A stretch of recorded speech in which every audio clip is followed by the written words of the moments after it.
Bonsoir à tous. Parlons un peu des tubes des rayons X en radiologie communément appelés tubes radiogènes. Qu'est-ce qu'un tube radiogène? Il s'agit d'un tube en verre sous vide qui contient deux électrodes, une anode et une cathode.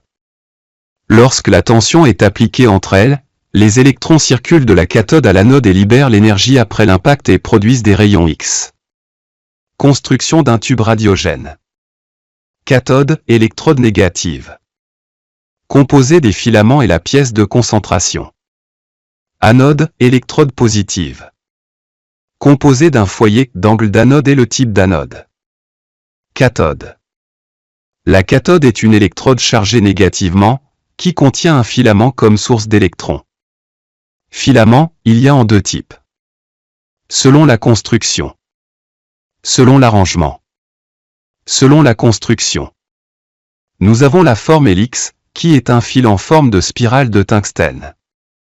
Nous avons également la forme émetteur plat, utilisée dans les tubes pour mammographe et permet d'avoir de bonnes intensités de rayons X comme dans le cas des hélix. Selon la construction. Nous avons la forme hélix, qui est un fil en forme de spirale de tungstène. Nous avons également la forme émetteur plat, utilisée dans les tubes pour mammographe et permet d'avoir de bonnes intensités de rayons X comme dans le cas des hélix. Selon l'arrangement.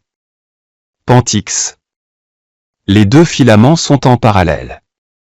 Biangulix. Les deux filaments sont alignés. Anode.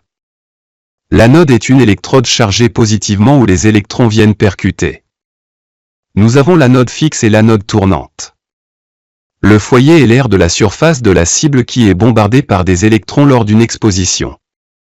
Pentix. Ce nom est utilisé pour les anodes tournantes à un seul angle de l'anode avec un ou deux points focaux. Biangulix. Support pour les deux angles des anodes. Les filaments sont physiquement en ligne.